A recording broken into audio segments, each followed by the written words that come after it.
تو باقی چین کا کیا ہوا؟ اور یہ جو چھوٹی چھوٹی فیصلہ آباد کے اندر ہینڈ لومز ہیں اور دیگر جو لومیں ہیں جدھر سے کپڑا بنتا ہے، یہ جو دیگر جگہوں پہ جہاں سے یہ جننگ فیکٹری میں جننگ ہو رہی ہوتی ہے، ان کا تو کوئی تعلق ہی نہیں ہے بیچاروں کا ایکسپورٹر سے، حالانکہ انہی کا مال ایکسپورٹ ہو رہا ہے، آگے کوئی اور فنش کر کے کر رہا ہے.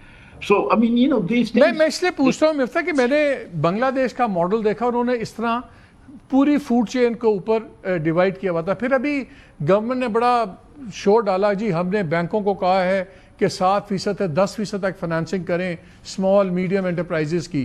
لیکن جب بینک والوں سے میں بات کرتا ہوں، پریزیڈنٹس وغیرہ سے، وہ کہتے ہیں کہ جی اسٹیٹ بینک کے قوانین ایسے ہیں پروڈینشیلز کہ میں چاہوں بھی تو میں آپ کو قرضہ نہیں دے سکتا. وہ ایکوٹی میں کہتے ہیں جائیداد لاؤ، یہ لاؤ.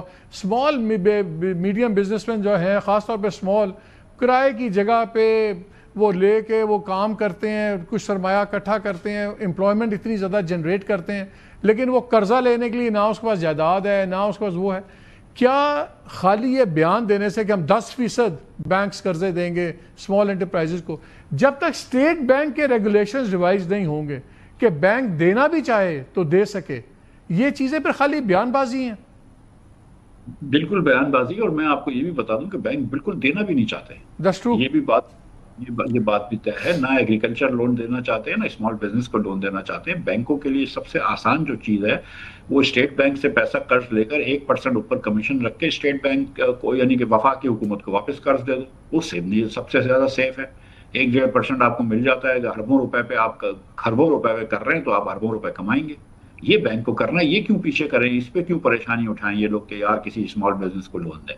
دیکھیں جب خان صاحب کے زمانے میں بھی جب یہ ٹرف لون دیے گئے تھے، اور دیگر جب کووڈ کے زمانے میں لون دیے گئے تھے، وہ بھی یہ بات تھی کہ کووڈ کے اندر مثال کے طور پر باربر شاپس ہیں، کوکس ہیں، ریسٹورینٹس ہیں، ان چھوٹے چھوٹے سالونز ہیں، ہماری جو بہنیں چلاتی ہیں اکثر، ان ٹائپ کے بزنسز کو لون دیں، کیونکہ وہ بزنسز ایک دم ختم ہو گئے تھے. لیکن آپ ان کو بزنسز لون نہیں دے سکے، کیونکہ جو آپ نے بات بتائی کہ وہ کرائے کے اس میں لگا پہ رہ رہے ہیں، نہ ان کے پاس کوئی گروی رکھانے کی چیز ہے، نہ وہ کوئی پیسے والا ہے. وہ تو لوور مڈل کلاس آدمی ہے، اس کے پاس تو اتنی ڈاکیومنٹیشن بھی نہیں ہے، تو وہ بیچارے کو کیسے لون دیں؟ تو اب اس کے لیے اگر آپ نے پورا جو قوانین ہیں وہ لندن سے، امریکہ سے لے کر اور پاکستان میں لے کر آنے اور اسی کو ایڈجسٹ کرنا ہے تھوڑا بہت، اور اس کو بس، تو پھر تو نہیں ہو سکے گا نا. You have to rethink this and you have to think outside the box کہ ہم یہ اسمال اینڈ میڈیم. لیکن یہ چیزیں تو ہوئی بھی. میں امریکہ کا نظام دیکھ رہا تھا، وہاں پہ بینک کے پاس آپ جاتے ہیں تو بینک آپ کو اس بیسس پہ بھی قرضہ دے دیتا ہے کہ وہ آپ کے پروجیکٹ کی وائبلٹی دیکھتا ہے اور آپ کا پوٹینشیل، ارننگ پوٹینشیل دیکھتا ہے. کہتا ہے اچھا یار، آپ، میرا خیال ہے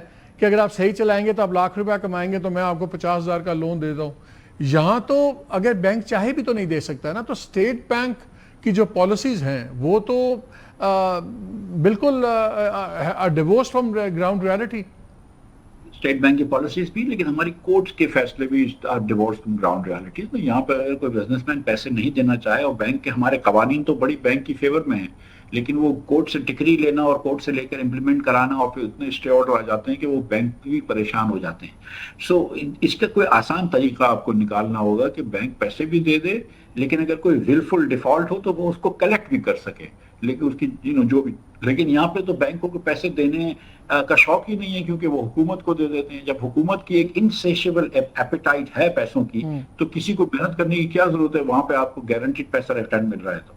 تو ایک how do you stop this vicious cycle? جیسے میں آپ کو آرٹیکل میں آپ نے پوائنٹ آؤٹ کیا کہ انہوں نے 18% سیلز ٹیکس بھی لگا دیا، اور اس میں چیزیں ایڈ ہوتی رہتی ہیں.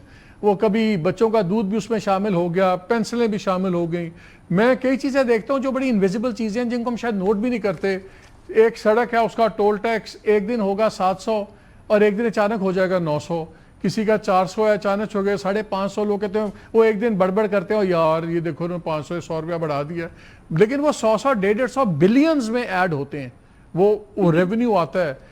پیٹرول کے اوپر کوئی جواب نہیں دیتا کہ انٹرنیشنل پرائس کیا ہے. کبھی برینٹ کروڈ کو اپنی بیسس بنا لیتے ہیں، کبھی وہ عربین آئل کو اپنا سٹینڈرڈ بنا لیتے ہیں. ہمیں تو یہ بھی نہیں سمجھ آتی کہ ہمارا سٹینڈرڈ ہے کون سا. دیکھیں پیٹرول سے شروع کرتے ہیں. پیٹرول کے اندر اس وقت آپ 80 روپے لیوی دے رہے ہیں، 5 روپے کلائمیٹ لیوی دے رہے ہیں، جو کہ کوئی کلائمیٹ فنڈ میں تو نہیں جا رہا ہے، لیوی میں ہی جا رہا ہے، گورنمنٹ ریونیو میں جاتا ہے. 85 روپے یہ ہو گیا، 20 روپے کسٹم ڈیوٹی دیتے ہیں، تو 105 روپے دے رہے ہیں آپ 311 روپوں میں